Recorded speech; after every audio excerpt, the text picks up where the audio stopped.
और कोई? नहीं मैम, नहीं मैम। No ma'am.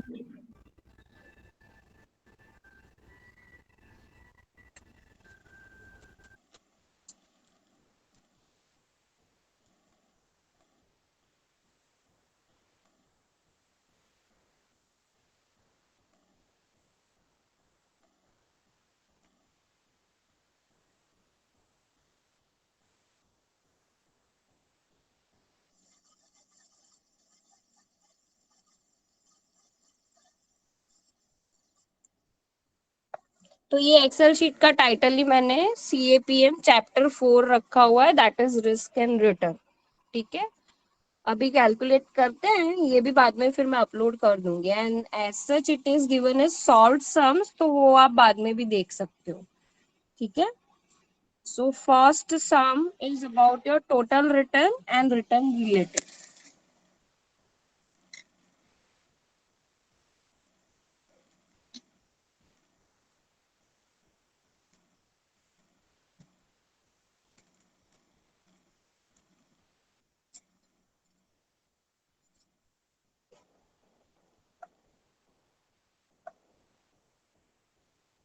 फॉन्ट्स अभी बड़े करूं और अच्छा मैंने 20 रखा था।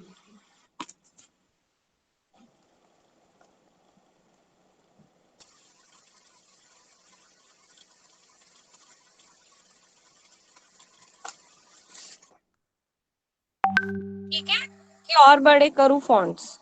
नहीं मैम, बराबर है। बराबर है ना? ठीक है। Hmm. So total return and return relative, I M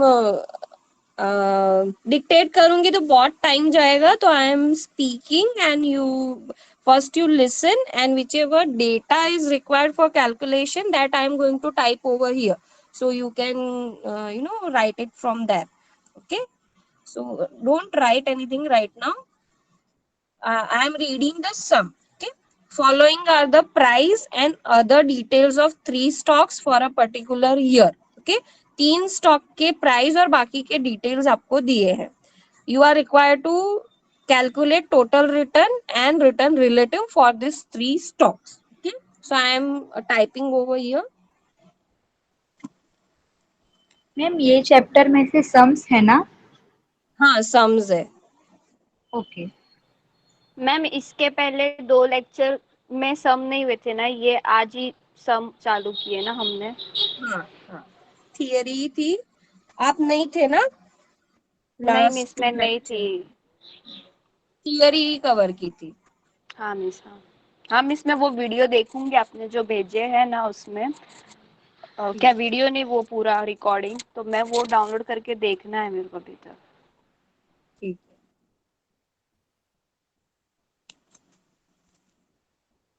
So first is stock, then beginning price,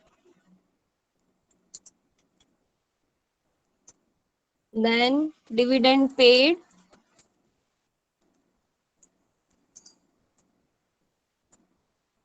and then ending price.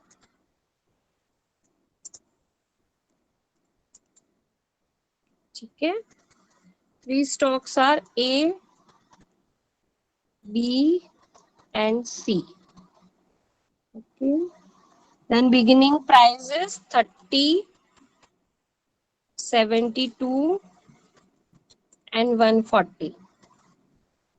Then dividend paid is 3.4 divided by 4.7 divide, sorry divide बोल रही हूँ.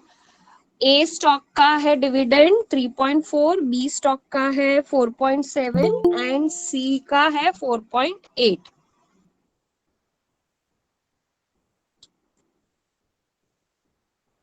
and ending price is 34, 69 and 146. So these are the details.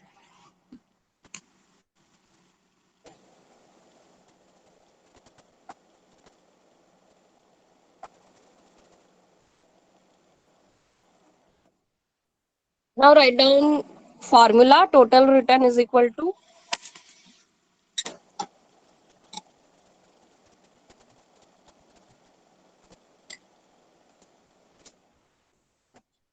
Cash payment received during the period. Cash payment received during the period plus price change over the period.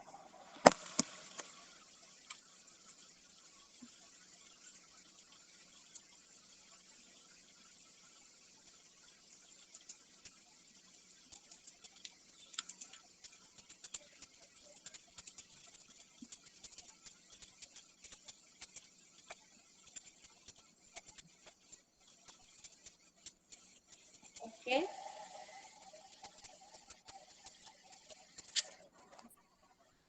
Next is divided by. तो I have to use keyboard sign, but आप normally जैसे divide लिखते हो वैसे लिख देना. So whole divided by है. And don't worry about the formula because I am going to upload the chapter images. So from that you can correct. So I think it would be actually it would be good practice because you have to revise afterwards to check whether you have did it correct or not. तो मेरे हिसाब से ये उल्टा अच्छा होगा कि एक बार आप रीचेक करोगे सारी चीजें. So this divided by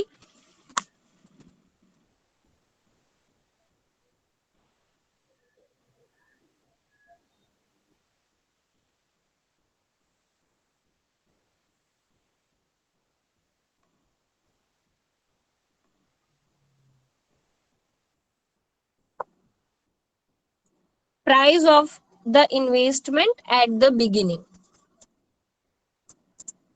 Price of the investment at the beginning. Okay. लिखा formula. Yes, ma'am. Yes, ma'am. Yes, ma'am. Yes, ma'am.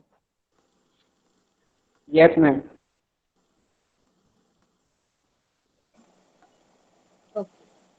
कुछ छूट गया हो बीच में तो पूछ लेना क्योंकि ये बहुत ऐसे पूरा एक स्क्रीन में नहीं आ रहा है.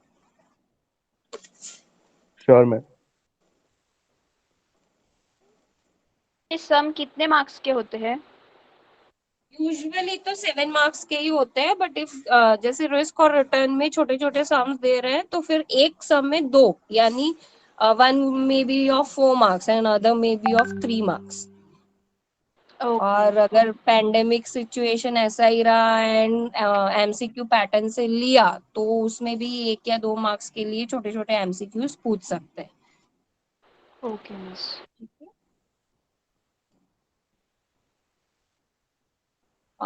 So from this details, can you try to find out, like I am explaining each head, cash payment received during the period is your dividend. Okay, during the period what you are going to receive your dividend amount. Then price change over the period. Change over the period meaning thereby ending price minus Ending your price. beginning. हाँ बोलो. Nothing, ma'am. वही ending price बोल रहा था. Easy है ना? Yes, ma'am. Easy है. And price of the investment at the beginning. तो ये फॉर्मूला अप्लाई करके फाइंड करो और मुझे बताओ आंसर. 1.24 आ रहा है मैम फर्स्ट स्टॉक का. 1.24 नहीं 0.247 ऐसा कुछ आ रहा होगा. 1246.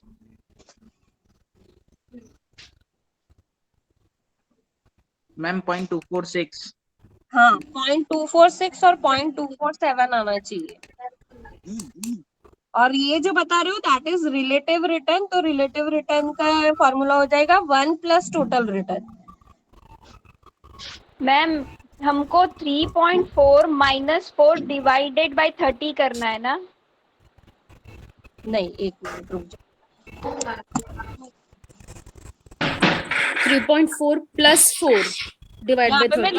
लिख रही हूँ आप चेक करो. ठीक है. Cash payment received during the period for stock A is 3.4. okay, plus your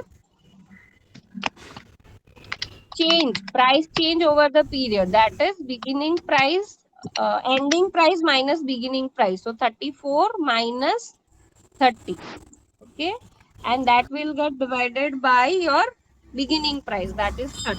So this is your formula, और इस हिसाब से जो हाँ मिस आंसर समझ आएगा वो आपको गई लिखना है, ठीक है। 0.2467 होगा मिस। मैं यहाँ फॉर्मूला फिट करती हूँ और फिर देखते हैं।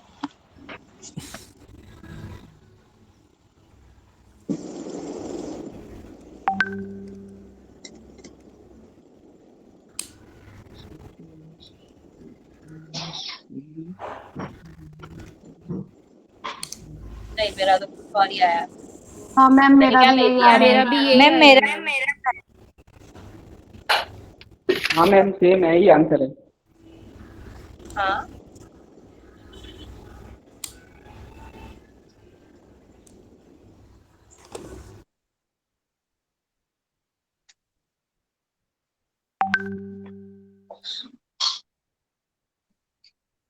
.247 किसका आ रहा था, उन्होंने कैसे किया? मेरा आ नहीं रहा है मैम 0.246। 0.246 मैम, वो मिस्टेक था एक। 0.246। तो मेरा क्यों नहीं आ रहा है? मैम आप है ना ये लास्ट वाला जो प्लस के बाद है ना उसको डायरेक्ट डिवाइड कर रहे हो। हाँ मैम लैपटॉप हाँ, में है होल ना, डिवाइड नहीं हो रहा है। इसमें होल करना हाँ चाहिए, होल हाँ। डिवाइड नहीं हो रहा है मिस, इसलिए ऐसा हो रहा है। अगर हम नॉर्मली कैलकुलेशन में करेंगे तो आएगा। अब हो जाएगा, अब हो नहीं, जाएगा, इसको डबल होल कर दो। ब्रैकेट कर हाँ हो देते हैं जाएगा, ना। हाँ हाँ देखो आ गया, हो गया। डबल ब्रैकेट में डालना पड़ेगा क्योंकि होल डिवाइडेड बाय है सी, है ना। दर्शन ने बताया वो सही था, D3 माइनस B3 को डिवाइड कर रहा था, वो होल को नहीं डिवाइड कर रहा था, तो अभी होल को डिवाइड कर दिया। नाउ रिटर्न है ना ये, तो it has to be multiplied by 100, तो आप मल्टीप्लाइड बाय 100 करोगे तो आपको एक्चुअल रिटर्न मिल जाएगा। सो 24.67, 67%। ठीक है। अब बाकी के फाइंड कर लो।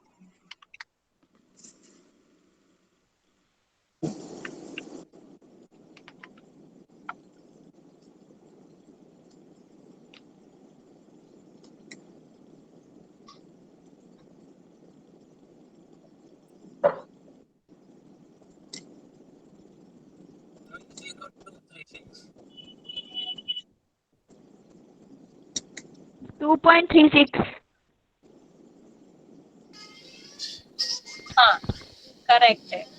7.714। नहीं, 2.4 समथिंग आना चाहिए। मैम नेक्स्ट नो सी का 2.875। सी का नहीं, सी का 7.7 आ रहा है। 714। हम्म,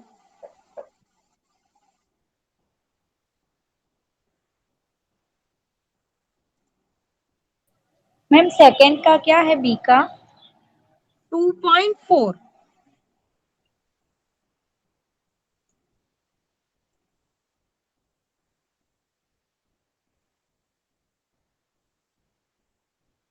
टू 2.36 आ रहा है मेरा, इट मे बी 2.4 और समथिंग।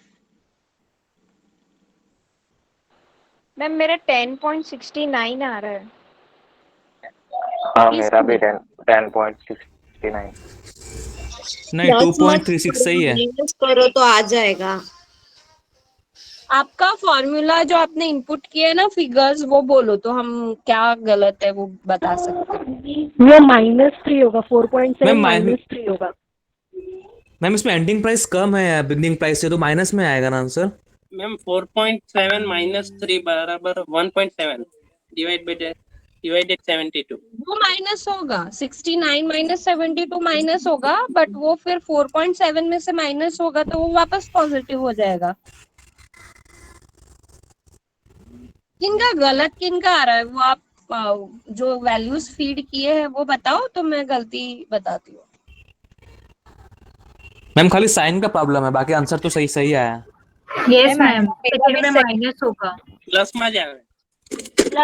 प्लस में आएगा साइन बड़ी अरे 4.7 आंसर तो प्लस में ही आएगा, लेकिन ऊपर जो -3 है ना, वो 4.7 -3 हो जाएगा। अच्छा, तो हाँ, तो 1.7 जिनका, आएगा। अच्छा, तो मतलब जिनका गलत आ रहा है उन्होंने वहां पे शायद कुछ गलती की होगी, ऐसे बोल रहे हैं ये। हाँ मैम, हो गया, हो गया। हो गया ना?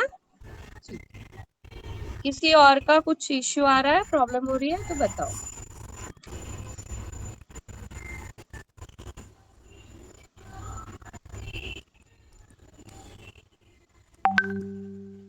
मैम ये 24.66% होंगे ना?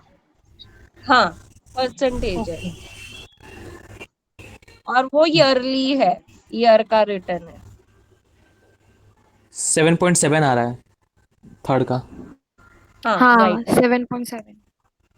हाँ, मेरा भी यही है मैम।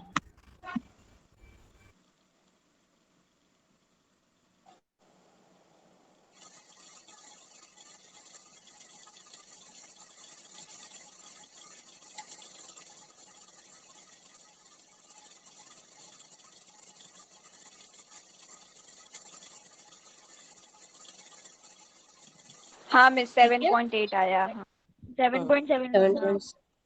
ठीक है, नेक्स्ट फॉर्मूला लिख लो, मैं यहाँ पे टाइप नहीं कर रही हूँ। Relative return, sorry, return relative is equal to 1 plus total return, 1 plus total return.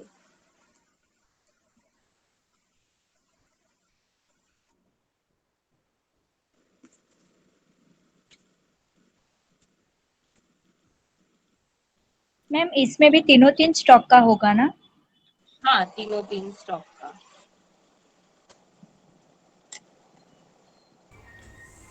तो खाली 1 प्लस कर देंगे ना मैम, 25.6, बस, 3.36। हाँ लेकिन आपका जो ये आपने कन्वर्ट किया हो ना इनटू 100, उसमें हाँ 1 नहीं आएगा। ओके। जो डायरेक्ट आंसर आया ना आपका, वो टोटल रिटर्न लोगे। तो मतलब एक्चुअली ये जो मैंने लिखा है ना 100 × 100, वो फॉर्मूला में नहीं है, बट हम ईयरली रिटर्न कितना आया, अगर we want to know that, then we have to apply bye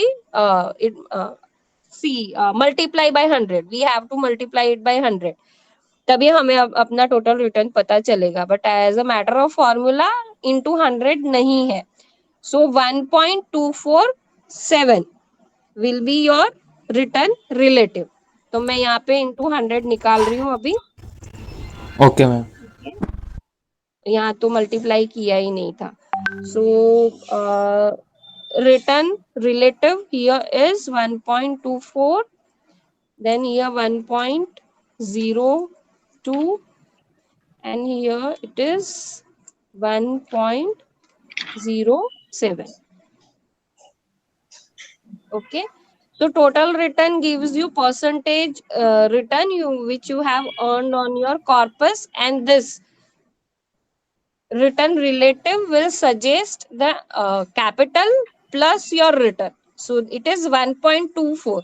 So if you multiply 1.24 by your invested amount, you will come to know about the total worth at the end of a year. Okay, so this shows your total worth, and this shows just return. Okay, so for an example, I have invested 10,000 rupees. So 10,000 into 24.7 will give me return amount. Okay, 24.67 into 10,000, 24.67% of the 10,000 if I calculate, it will give me return amount. Okay, but if I multiply 10,000 into 1.24, तो मुझे entire मेरा corpus जो है वो बताएगा, means 10,000 plus interest, sorry, plus return, जो भी amount मिली है वो entire amount मुझे show करेगी. So this is the basic difference of this two. This shows entire corpus and this shows only return. Ma'am हाँ, तो जैसे पहले में टोटल रिटर्न था तो आपने इंटू 100 करवाया, तो अगर वो हम नहीं करते और ऐसे ही आंसर लिख के छोड़ देते तो चलेगा ना? हाँ चलेगा, ओके क्योंकि आपको टोटल रिटर्न पूछा है ना, so answer of total return is 0.2466 something. Okay, तो वो लिख दोगे तो भी चलेगा, मल्टीप्लाई करोगे। मैम आप प्रैक्टिस के लिए सम्स दोगे ना, मतलब प्रैक्टिस ज्यादा? के लिए जैसे ये सम आपका जो चैप्टर एक्सप्लेन किया है ना कंसेप्ट, so with the हाँ concept there is one sum, then at the end unsolved sums are also there, so 2-3 sums आपको बुक में से ही मिल जाएंगे। And yes, if you want it for practice or assignment I'll give। हाँ miss, so देना you, ना। ठीक है, आप डिसाइड करो पहले ये देख के, क्योंकि अगर आपको इजी लग रहा है और प्रैक्टिस नहीं करनी है तो फिर मतलब उस हिसाब से आप देख के मुझे बताना, जिसमें आपको प्रैक्टिस की जरूरत है या चाहिए तो मुझे बता देना, मैं एक्स्ट्रा कहीं से भी दूसरी बुक से आपको पिक सेंड कर दूंगी for practice. Okay ma'am. Ma'am, इसमें कोई वेरिएशन आ सकता है या फिर इतना ही रहता है?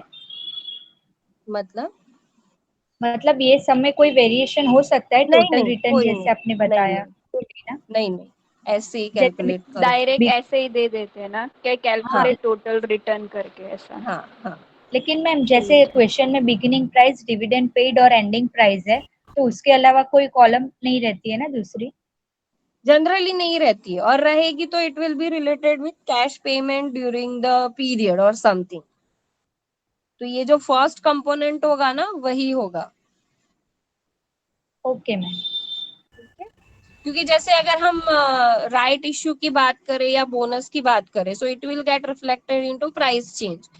तो other than dividend there is no other payment or cash payment or something, there is only capital appreciation, or there may be right issue, bonus issue in between. So all this will be taken care of by the price movement। तो price movement में वो reflect हो ही जाएगा, beginning price and ending price। ठीक है, still I'll check your question papers, क्योंकि ये very first time I am teaching। पहले अद्वितीय मैम पढ़ाते थे तो मुझे इतना क्वेश्चन पेपर्स का आइडिया नहीं है, तो let me check first that and then after next class में मैं आपको बताती हूँ। Hello, okay yes ma'am. Ma'am. Okay ma'am. ठीक है, ओके अभी मैम। कैलकुलेट कर लेते हैं, फिर देख, मेरे हिसाब से कोई वेरिएशन नहीं होंगे, ऐसा ही पूछेंगे। अगर ये पर्टिकुलर फॉर्मूला बेस्ड क्वेश्चंस पूछने हैं तो ऐसे ही होंगे, इससे ज्यादा कुछ वेरिएशन नहीं होगा। But let's check question paper. Okay, it may happen कि ये बेसिक कंसेप्ट्स हो, ओके उसके बेसिस पे नेक्स्ट टू नेक्स्ट जो भी मैं पढ़ाऊंगी या कैलकुलेशंस करवाऊंगी उसके बेसिस पे समझ आए, इट मे हैपन। ठीक है, तो देख लेते हैं वो पहले। एक काम कर सकते हैं ना आप लोग, जो भी कोई फ्री हो तो वो क्वेश्चन पेपर SAPM के डाउनलोड कर दो और उसको भी गूगल ये उस पे अपने क्लासरूम पे अपलोड कर दो, तो जिनको जब टाइम मिले वो देख लेंगे, तो पता चलेगा कि किस टाइप के सॉन्ग्स आते हैं। ओके ठीक मैम। है, ओके मैम।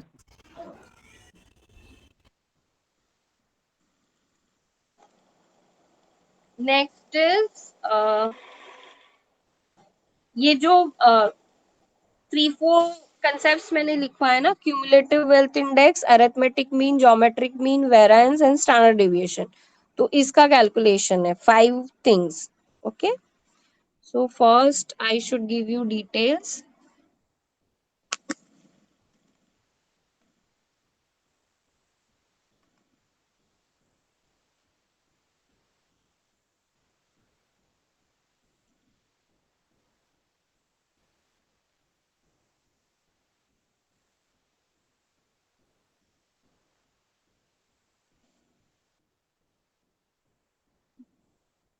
फाइव इयर्स के एक स्टॉक के रिटर्न्स दिए हुए हैं, and based on that we will try to find out cumulative wealth index, arithmetic mean, geometric mean, variance and standard deviation. So first column is year, then ma'am ये return। दूसरा question है ना? हाँ, दूसरा question है।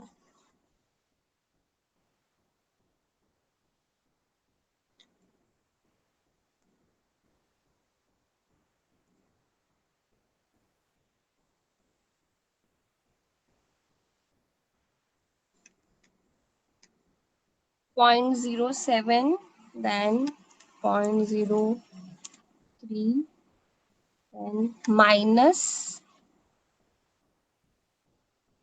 0.09, then 0.06, 0.1.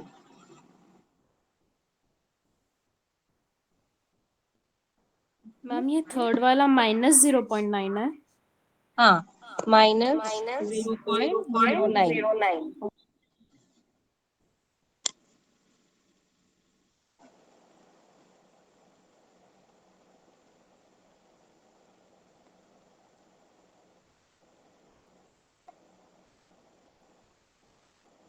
First formula लिखो, cumulative wealth index.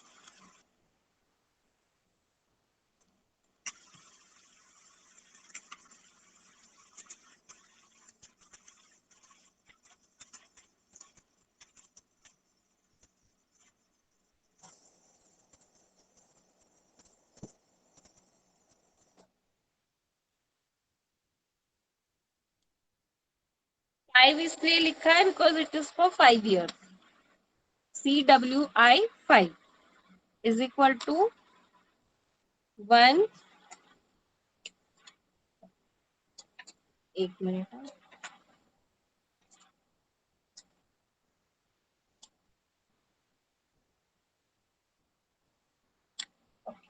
Formula पहले लिख लेते हैं, फिर उसके फिगर्स इनपुट करेंगे. ठीक है. Wealth index 0 at WI, that is wealth index at the time of zero period. Zero period means at the starting. So if I am investing 10,000 rupees, that is my wealth index. And generally, if we are taking these figures as percentages, we will write it as 1. जैसे ऊपर किया ना relative return. So 1.24, if you calculate or if you multiply 10,000 by 1.24, you will have entire corpus. ठीक है. तो यहाँ पे wealth index आपका 1 होगा. And once you find your cumulative wealth index, it will get multiplied with your invested amount. Okay, so that's why it is WI0, then in bracket 1 plus R1.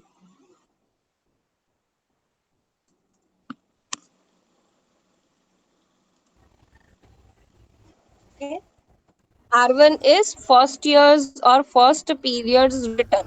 तो same way आप multiply करते जाओ till 1n, यानी यहाँ पे आपके 5 आएंगे. 1 plus R1 into 1 plus R2 into 1 plus R3 till 5, because there are 5 years written given over here. Okay, तो उस हिसाब से लिख लो.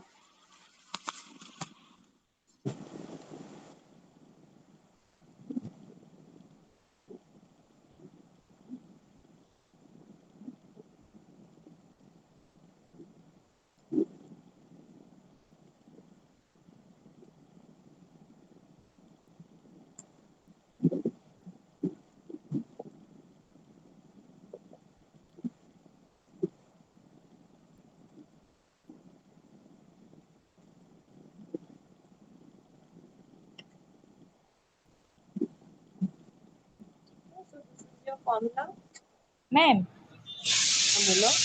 WI0 में इन्वेस्टेड अमाउंट होगी ना? हाँ, ओके. बट फॉर्मूला में हम 1 इनपुट करेंगे, फिर एक स्कोर मिल जाएगा आपको इंडेक्स का, बिकॉज इट्स एन इंडेक्स. तो 1 पॉइंट समथिंग इंडेक्स मिल जाएगा, that will get multiplied with your invested amount, से सपोज 10,000. बट फॉर्मूला में तो हम 1 ही लिखेंगे, 1 एज योर इन्वेस्टेड अमाउंट. ठीक है. तो इनपुट करो फिगर्स. WI0 जो लिखा है उसमें आपको 1 लिखना है, और बाकी के अमाउंट्स तो आपको पता ही है. R1 is 0.07, R2 is 0.03, R3 is minus 0.09. तो कैलकुलेट करो. मैम आंसर आप बताओ. 1.169. हाँ, 1.169 करेक्ट. मैम तो जो WI है उसकी जगह WI 1 2 3 4 5 तक करना होगा। नहीं, this is wealth index. Wealth index represents your invested amount. Okay ma'am.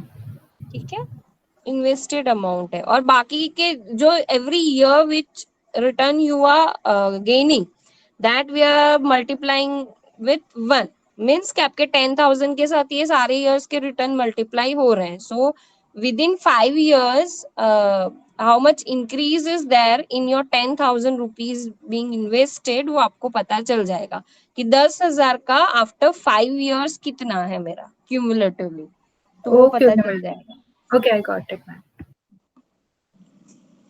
Ma'am answer क्या आता है? 1.169। मैम आपने जो ऊपर बताया ना रिटर्न रिलेटिव 1.24 मल्टीप्लाई 10,000, उससे वो एंटायर कॉर्पस मिलेगा। वो एंटायर कॉर्पस क्या है मैम, वो समझा नहीं कुछ। मतलब मैंने 10,000 इन्वेस्ट किए, ठीक है, उस पे हाँ 24% कितना हुआ, 2400। हाँ ठीक है, तो हाँ 12,400 ऐसे आंसर मिलेगा। ओके देखो, आप 1.247 इंटू 10,000 करो तो आपको 12,470 400। मिलेगा। हम्म। हाँ, मतलब 400 470। तो that is called your entire corpus. और कॉर्पस आफ्टर 1 year, कॉर्पस का मतलब है कि investment plus your return amount. और मे बी कि अल्टरनेटिवली भी यूज हो, कॉर्पस मतलब आपके फंड्स। तो initially I invested 10,000 of corpus, ऐसे बोल सकते हो। ठीक ओके है, मैम। हम्म। तो आप जो इन्वेस्ट कर रहे हो वो अमाउंट ऐसे।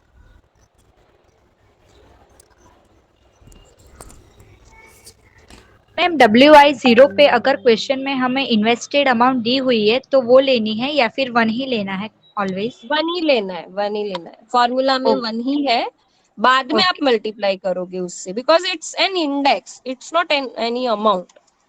ओके। ये कोई अमाउंट नहीं है, ये इंडेक्स है, तो इंडेक्स 1 पॉइंट समथिंग ही आना चाहिए।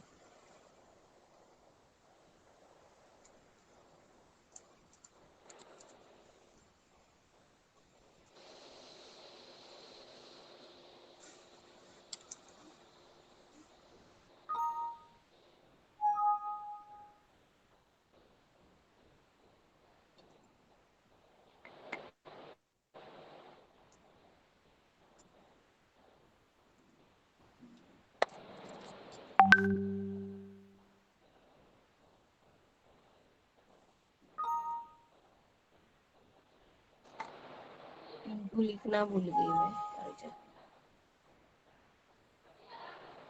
Nape padola ni puruk ni.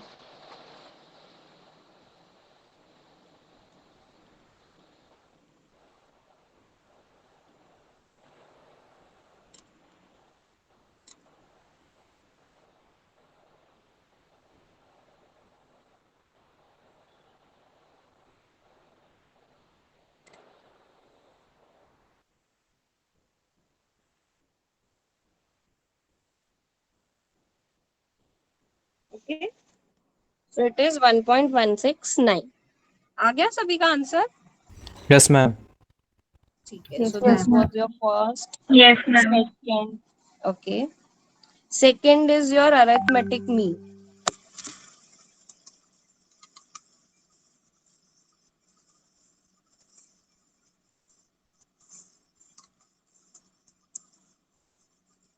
ठीक है, उसका फॉर्मूला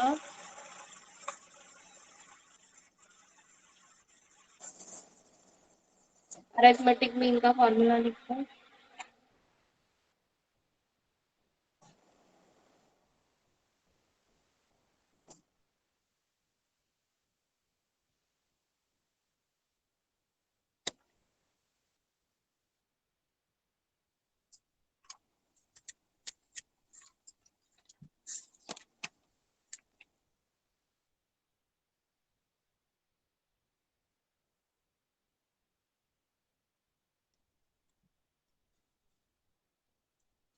आर बार से डिनोट करते हैं, बट यहाँ पे ऐसे बार कैसे करते हैं, क्योंकि एक्सेल शीट यूजुअली हम रेगुलरली यूज नहीं करते ना, तो मेरे को नहीं पता।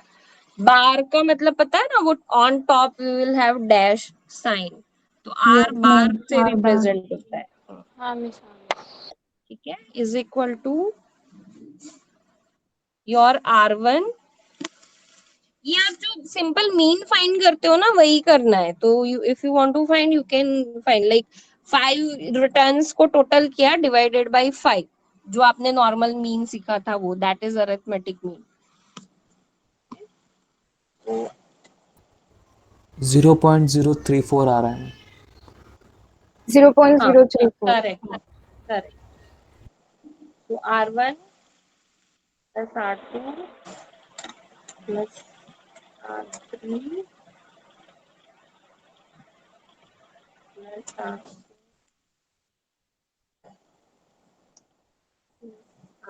R5 divided by 5, ठीक है। So this is your formula।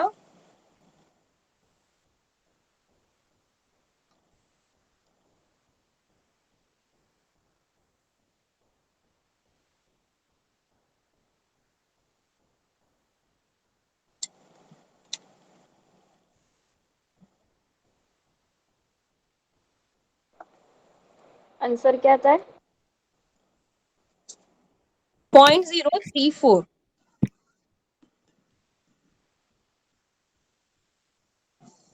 हाँ मिस, हाँ आया। आ गया ना, ठीक है। Third is geometric mean. Ma'am दूसरे लेक्चर का लिंक आ गया है। आ गया, ठीक है। नेक्स्ट क्लास में मैं ये फॉर्मूला वगैरह लिख के रखूंगी और आपको इमेजेस भी दे रही हूँ ना, तो आप भी थोड़ा बहुत देख के आना। Okay ma'am. Okay ma'am.